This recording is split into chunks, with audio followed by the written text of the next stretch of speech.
When your partner pulls away, Avoidant Attachment Relationship Guide. Create safety, deepen intimacy, and grow together without losing yourself. By Daphne Reyes. Introduction. In 1944, the streets of London were a nightmare of falling bricks and smoke. During the Blitz, parents faced a terrible choice. They could keep their children at home and risk the bombs, or send them away to the countryside where they would be safe but alone. Most people at the time believed that as long as a child had food, a warm bed, and a roof over their head, they would be perfectly fine.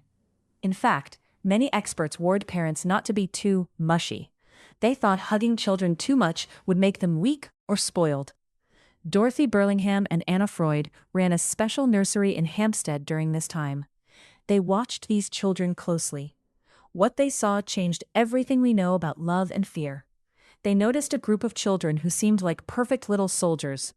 These kids didn't cry when their parents left. They didn't scream during the air raids. They sat quietly, played with their toys, and followed all the rules.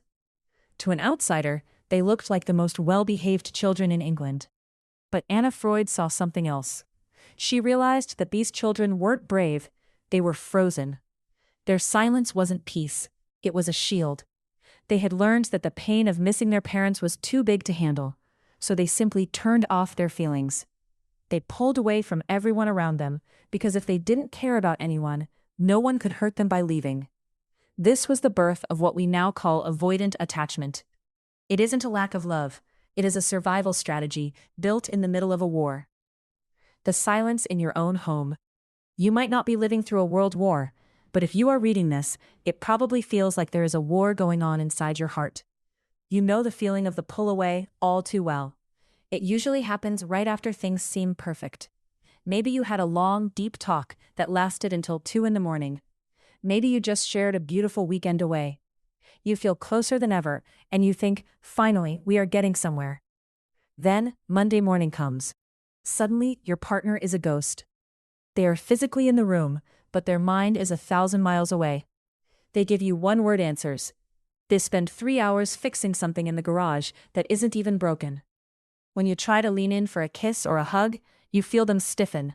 It's like hitting an invisible glass wall. You start to wonder what you did wrong. You replay the last 48 hours in your head, like a detective looking for a crime. Was it something I said? Did I ask for too much? Did I move too fast? You try to fix it by being extra nice, or by asking, "Are we okay?" 5 times a day. But the more you push for a connection, the faster they run. This is the anxious avoidant dance. It is an exhausting cycle, where one person chases and the other retreats. It leaves you feeling lonely, even when you are sitting right next to the person you love. You spend your days mind reading, trying to guess their mood before you even speak. You walk on eggshells, terrified that one wrong move will send them back into their shell for another week. The truth about the wall. The most frustrating part of this dance is that it feels personal. When your partner pulls away, it feels like a giant neon sign saying, "I don't want you." But the science tells a different story. Deep inside the human brain, there is a tiny almond-shaped part called the amygdala. Its only job is to look for danger. For most people, danger means a fire or a car swerving into their lane. But for someone with an avoidant attachment style, closeness can trigger that same danger alarm. When things get too intimate, their brain screams, "You are losing your freedom. You are going to get hurt. Run." They aren't pulling away because they hate you. They are pulling away because they are afraid of losing themselves. To them, being needed feels like being suffocated. Their silence is the same shield used by those children in 1944.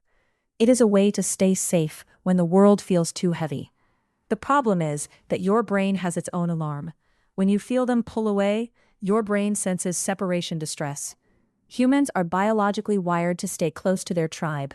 When your partner retreats, your brain treats it like a physical threat. Your heart rate goes up, you can't focus at work, you feel a frantic urge to fix the bond immediately. This book is about stopping that alarm. It is about understanding that your partner's distance isn't a lack of love, and your anxiety isn't a sign of weakness. You are both just following old scripts that were written long before you ever met each other. The promise of a new path. Right now, you are probably exhausted. You feel like a relationship manager rather than a partner. You are tired of being the only one who cares about the we. You might even feel like you are losing your own identity, slowly disappearing into the shadows of your partner's moods. By the time you finish this book, that will change. You are going to move from being hypervigilant to being securely grounded. You will learn how to build your own secure island. This is a mental and emotional space where your happiness doesn't depend on whether your partner texted you back within 10 minutes. You will learn how to stop chasing and start standing. This isn't about tricking your partner into staying. It is about changing the gravity of the relationship. When you stop pulling on the elastic band of your connection, your partner often finds the space they need to naturally snap back toward you. You will gain the emotional blueprint of your relationship. You will know exactly why the pull-away happens and, more importantly, exactly what to do when it starts. You will have specific tools to talk about your needs without making your partner feel attacked. Most importantly, you will find your way back to yourself. You will remember who you were before you started walking on eggshells. The goal isn't just to save the relationship. The goal is to create a partnership where you both feel safe to be close and safe to be apart. A Tuesday night in Chicago. To see what this looks like in real life, we have to look at Sarah Jenkins. Sarah is 34 years old and lives in a beautiful, minimalist condo in downtown Chicago. She is a senior marketing manager at a tech firm, a job she loves because she is great at solving problems. She is the person everyone goes to when a project is falling apart. She is empathetic, organized, and high-achieving. But when she comes home to her husband, Mark, all that confidence vanishes. Sarah and Mark have been married for 4 years. On paper, they are the perfect couple. They share a love for old movies and hiking near Lake Michigan. But lately, their home has felt like a library. Last Tuesday was their anniversary. They went out to a fancy dinner, drank expensive wine, and talked for hours about their favorite memories. It was the kind of night Sarah lived for. She felt seen, heard, and loved. When they got home, she felt a deep sense of peace. The next morning, everything changed. Mark woke up and barely looked at her. He made his coffee in silence. When Sarah tried to give him a hug from behind, she felt his shoulders go up to his ears. He didn't hug her back. He just mumbled something about having a busy day and retreated into his basement office. By Tuesday night, he told her he was thinking about going on a solo camping trip for the upcoming weekend. "But we were going to look at that new furniture on Saturday," Sarah said, her voice rising. "I just need some space, Sarah," Mark replied, not looking up from his phone. "Is that such a crime?" Sarah felt a cold wave of panic hit her chest. Her mind started spinning. Did I say something wrong at dinner? Was the wine too expensive? Is he tired of me? Is he leaving? She spent the rest of the night in the living room, staring at the TV, but seeing nothing. She felt more alone in that condo with Mark than she would if she were living by herself in the middle of a desert. Sarah's initial belief is one that many of us share. If I can just explain my feelings perfectly enough, he will finally understand and stop leaving me. She thinks if she finds the magic words, the wall will crumble. But as we will see, the magic words aren't about his wall. They are about her own foundation. The roadmap ahead, we are going to follow Sarah as she learns to navigate the anxious avoidant dance. We will see her struggle, her setbacks, and eventually her breakthrough. Along the way, we will use the wisdom of the pioneers who first mapped the human heart. We will look at the work of John Bowlby, the British psychiatrist who realized that our need for others is as real as our need for oxygen. We will follow Mary Ainsworth, who spent thousands of hours watching how mothers and babies interact to find the hidden codes of love. And we will see the famous and sometimes heartbreaking experiments of Harry Harlow, which proved that contact comfort is a biological necessity. The journey ahead is divided into 3 main parts. Understanding the why. We will dig into the science of attachment. You will learn why your partner sees love as danger and why you see distance as death. We will explore the elastic band and how to stop the tug-of-war. The tools of connection. You will learn the art of co-regulation. This is how you can use your own calm to soothe your partner's fear. We will give you scripts to handle conflict without triggering a shutdown. Building the secure island. This is where you reclaim your life. You will learn how to set boundaries that protect your peace. You will discover how to find joy outside of your relationship, which, strangely enough, is often what makes an avoidant partner want to come closer. This isn't a book about how to change your partner. You can't force a flower to bloom by pulling on the petals. You can only provide the right soil and the right amount of water. This book is about changing the soil of your relationship. It is time to stop the chase. It is time to stop the mind reading. It is time to find a way to be together without losing yourself in the process. The door is open. The path is clear. Chapter 1. 3 Pillars of Secure Attachment. "But John, you are looking at the wrong things," the older woman said, her voice sharp as a needle. She leaned across the table in the dim London office. "A child's mind is full of dreams and fears. If a boy is upset when his mother leaves, it is because of his own inner world. It has nothing to do with whether she actually stays or goes." John Bowlby took a slow breath, trying to keep his voice steady. He looked at the famous analysts sitting around him.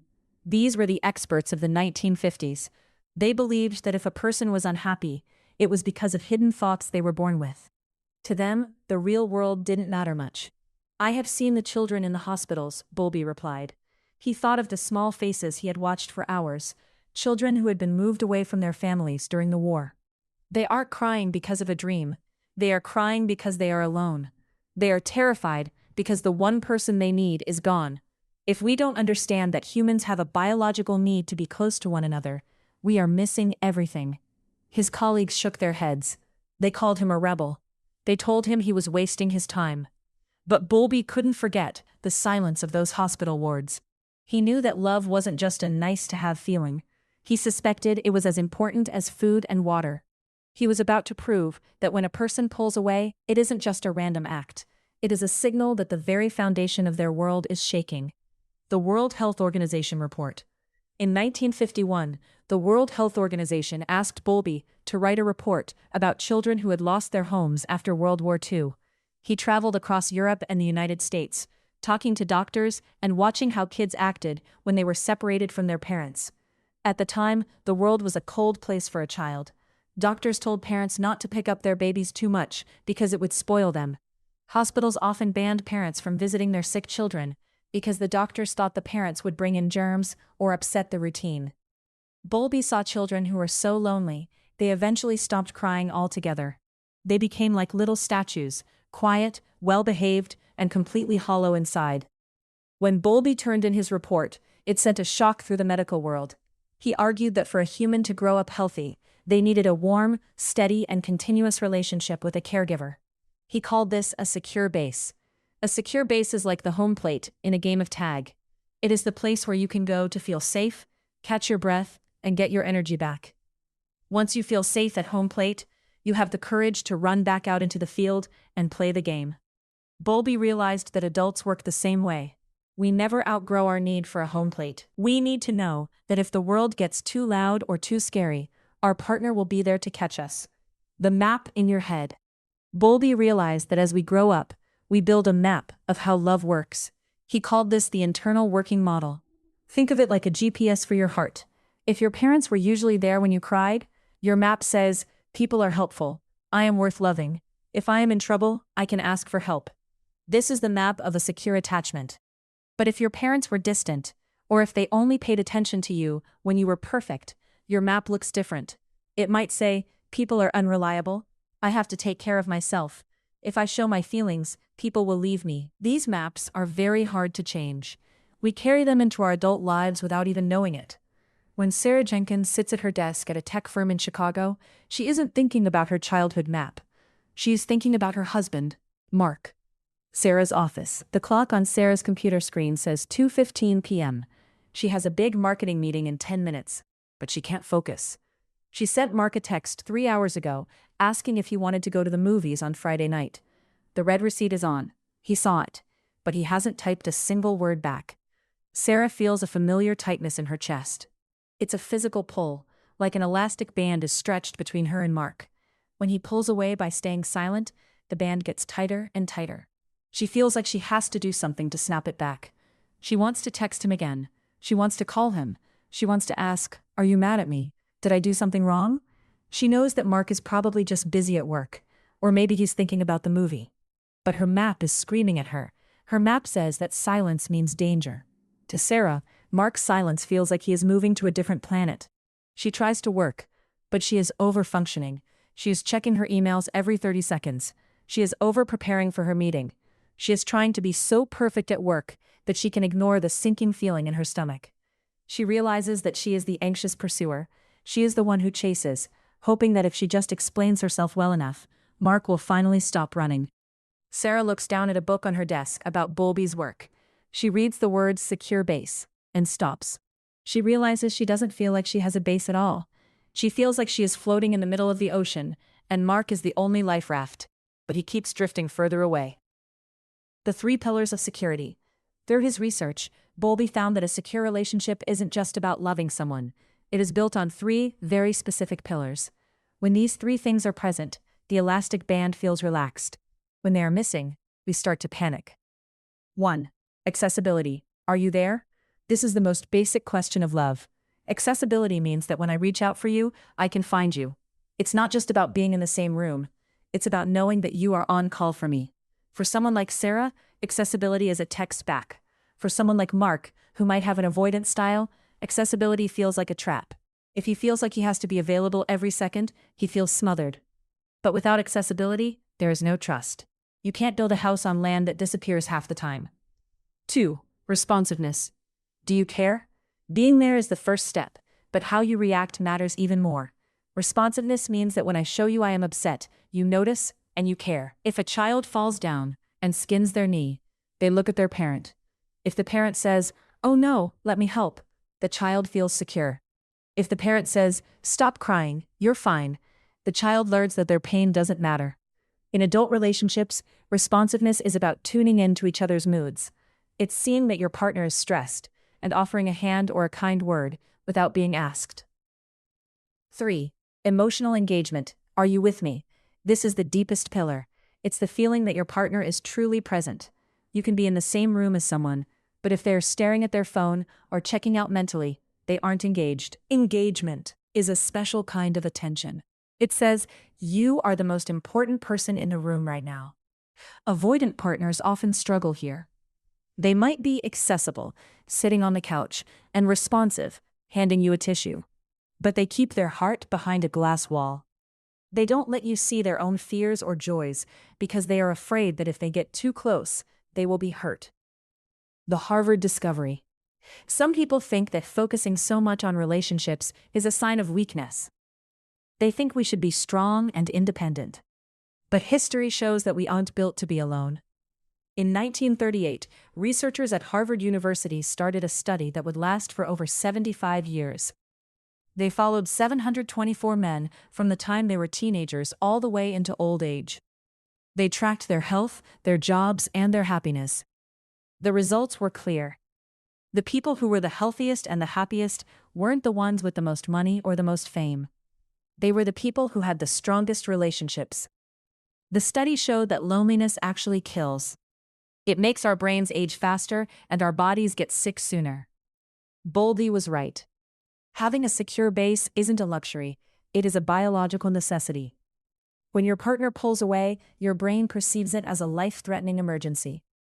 That is why Sarah feels like she can't breathe when Mark doesn't text back. Her brain is trying to save her life. The circle of security. Today, therapists use a tool called the circle of security to help people understand this dance. Imagine a circle. At the bottom is the secure base. This is where you go for comfort when you're scared. At the top is the launching pad. This is where your partner cheers you on as you go out to work, see friends, or try new things. In a healthy relationship, you are always moving around this circle. Sometimes you need to be held, and sometimes you need to be let go. The problem starts when the circle gets stuck. An anxious person like Sarah often gets stuck at the bottom of the circle. She is so worried about the base being gone that she is afraid to go out and play. She spends all her energy making sure the base is still there. An avoidant person like Mark often gets stuck at the top of the circle. He wants to be out on the launching pad all the time. He loves the feeling of being independent. To him, going down to the base feels like being a child again, and that feels dangerous. He might have grown up in a house where the base was a place of criticism or neglect. So he stays at the top of the circle, looking out at the horizon, trying to prove he doesn't need anyone. The goal isn't to change who you are. The goal is to get the circle moving again. Rewriting the script. Bowlby faced a lot of anger during his life. He was kicked out of some professional groups. People called him unscientific. But he never backed down. He spent his final years in the 1980s writing a huge set of books called Attachment and Loss. In those books, he gave the world a gift. He showed us that our internal working models are not set in stone. Just because your map says people will leave you doesn't mean it has to stay that way forever. We can earn security by understanding why we feel the way we do, and by learning how to talk about our needs without attacking each other. We can draw a new map. We can learn that the elastic band doesn't have to be a leash. It can be a safety line. When Sarah looks at the clock again, it's 2:25 p.m. She stands up for her meeting. She still hasn't heard from Mark. But for the first time, she takes a deep breath and leaves her phone on her desk. She realizes that her anxiety is a sign of how much she values the base. She also realizes that Mark's silence might be his way of trying to stay at the top of the circle because he is overwhelmed. She isn't crazy for wanting a response, and he isn't mean for needing space. They are just following old maps that don't fit their life anymore. As she walks into the conference room, she feels a tiny bit of peace. She is starting to see the pillars. She knows that before she can fix her relationship with Mark, she has to understand the why behind the pull-away. She has to understand that love is a seesaw, and right now, they are both just trying to find their balance. The room is quiet as the meeting begins. Sarah opens her notebook. She isn't just a marketing manager today. She is someone learning the language of the human heart, a language that John Bowlby fought his whole life to translate for the rest of us. The journey from panic to peace doesn't happen in a day. It happens in the small moments when we choose to stay present instead of running. It happens when we realize that the person across from us isn't an enemy to be conquered, but a partner who is just as scared of the dark as we are. Love is not a mystery that can't be solved. It is a system. And once you know how the system works, you can finally stop guessing and start building. Chapter 2. Why do they run when things get good? In 1969, a woman named Mary Ainsworth was doing something that most of her male colleagues thought was a complete waste of time. She was sitting on the floors of ordinary homes in Baltimore, Maryland, watching mothers play with their babies. At the time, psychology was a world of white lab coats and hard data. The big names in the field were busy studying rats in mazes or trying to map the brain like a machine. To them, Mary was just a mother observer. They didn't think her work was real science because she spent her days noticing things like how a mother held a child or how a baby looked at a toy. Mary was an unlikely hero for a revolution. She was in her 50s, a woman in a field that didn't always take women seriously, and she wasn't interested in flashy theories. She was interested in the truth of human connection. For an entire year, she and her team visited 26 families. They didn't just pop in for a few minutes. They spent hours and hours watching the tiny, quiet moments of daily life. They watched the feedings, the diaper changes, and the way a parent responded, or didn't respond, to a cry. By the end of that year, Mary had more data on the bond between parents and children than almost anyone in history. But she wanted to see what happened when that bond was tested. She moved the families into a small room at Johns Hopkins University. This room was the setting for what would become the most famous experiment in the history of attachment, the strange situation. The room was simple. It had 2 chairs and a pile of toys on the floor. There was a one-way mirror, so Mary could watch without being seen. The experiment followed a strict script. A mother and her baby would enter the room. A stranger would join them. Then the mother would leave the baby alone with the stranger. A few minutes later, the mother would come back. Mary was looking for one specific moment, the reunion. She wanted to see what the baby did the second the mother walked back through the door. Most people expected the babies to be happy. Some cried and then were quickly calmed down. But there was one group of babies that shocked everyone. When their mothers returned, these babies didn't cry. They didn't reach out. They didn't even look up from their toys. They acted as if the most important person in their world hadn't even left. To a casual observer, these babies looked like the perfect children. They seemed brave, independent, and completely unfazed. The other scientists in the room were impressed. They thought these babies were just advanced or naturally strong. They believed these children had learned not to be clingy. But Mary wasn't convinced. She saw something in their stiff posture and the way they avoided eye contact. She suspected that their calm exterior was a mask. The myth of the independent partner. We often fall in love with people who seem like those brave babies. We meet someone who is cool, collected, and doesn't seem to need anyone. In our culture, we are taught that this is the goal. We call it rugged individualism. We tell ourselves that a healthy person should be a complete island, never leaning too hard on someone else. This is the independence myth. It's the belief that needing people is a weakness, and that the most secure people are the ones who can walk away without looking back. In a relationship, this myth becomes a trap. When things are going well, when you've had a great week of talking, or you've just shared a deep secret, you expect your partner to lean in. Instead, they vanish. They stop texting. They find a reason to be too busy at work.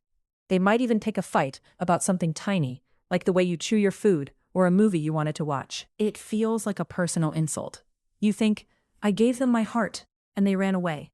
You assume they don't care, or that they are cold-hearted. But Mary Ainsworth's work proved that something much deeper is happening. When she looked closer at those independent babies, she realized they weren't calm at all. Years later, researchers used heart rate monitors on infants during the strange situation. They found that the babies who acted like they didn't care actually had the highest heart rates of all. Their hearts were pounding. Their stress hormones were through the roof. On the inside, they were in a state of panic. On the outside, they were perfectly still. They had learned a very painful lesson very early in life. Showing distress leads to rejection. If they cried, their parent turned away. If they reached out, they were pushed back. To survive, they developed a deactivating strategy. They learned to shut down their feelings so they wouldn't have to feel the pain of being ignored. When your partner pulls away just as things are getting good, they aren't doing it because they don't like you. They are doing it because closeness has become a danger zone. In their mind, intimacy is the precursor to pain. The better things get, the more they have to lose. To protect themselves, they hit the off switch on their emotions. The coffee shop realization. Sarah sat across from her friend Chloe in a crowded coffee shop in downtown Chicago. The smell of burnt espresso and the hiss of the milk steamer usually felt cozy to her. But today, Sarah felt like she was vibrating with nervous energy. She had spent the last 3 days watching her phone like a hawk. We had the best anniversary dinner on Saturday, Sarah said, her voice dropping to a whisper. We talked for 3 hours. He told me he never felt this safe with anyone. And then on Monday, he told me he needs to go camping alone this weekend. He won't even look me in the eye. Chloe sighed and stirred her latte. Maybe he's just a guy, Sarah. Men need space. My dad was the same way. It's not just space, Sarah argued. It's like he's a different person. When I tried to get him a hug before I left for work, he went stiff. Like I was a stranger. It makes me feel like I'm crazy. Did I imagine the dinner? Did I imagine the connection? Sarah was caught in the middle of the anxious avoidant dance. Because she felt the distance, she was trying to pull on the elastic band of their relationship. She wanted to talk it out, to explain her feelings, to get back to that good place they were in on Saturday. But she didn't realize that for Mark, that good place was terrifying. Mark spent his whole life believing that if he let someone get too close, they would eventually see he wasn't enough, or they would start making demands he couldn't meet. To him, that anniversary dinner wasn't just a happy memory. It was a debt he didn't know how to pay. It was a loss of his self. Sarah looked out the window at the gray Chicago sky. For the first time, she stopped thinking about what was wrong with her. She started wondering what it felt like to be Mark. If closeness felt like a trap, then pulling away wasn't an act of cruelty. It was an act of survival. She realized that every time she pushed for more connection, she was accidentally confirming his biggest fear, that being in a relationship meant losing his freedom. She was the anxious pursuer, and he was the avoidant distancer. The more she chased, the faster he ran. To understand why someone runs when things get good, you have to look at the tools they use to keep you at a distance. These are called deactivating strategies. They are like little smoke bombs that an avoidant person throws to create a cloud between you and them. Flaw finding. This is one of the most common tools. When things are going well, or they decide they don't like your career path. By focusing on your flaws, they convince themselves that the relationship isn't that great anyway, which makes it easier to pull away. The phantom ex. They might start talking about an old partner from years ago. They make that person sound like the one who got away. This is a way of staying unattached to you. If they are longing for someone who isn't there, they don't have to be fully present with the person who is. The autonomy defense. They pick fights about freedom. If you ask what they want for dinner, they might snap and say, "Stop trying to control my life." They are hypersensitive to any sign that they are losing their independence. Zoning out. Have you ever been talking to your partner about something important, only to realize they are staring at their phone or the TV? This isn't just boredom.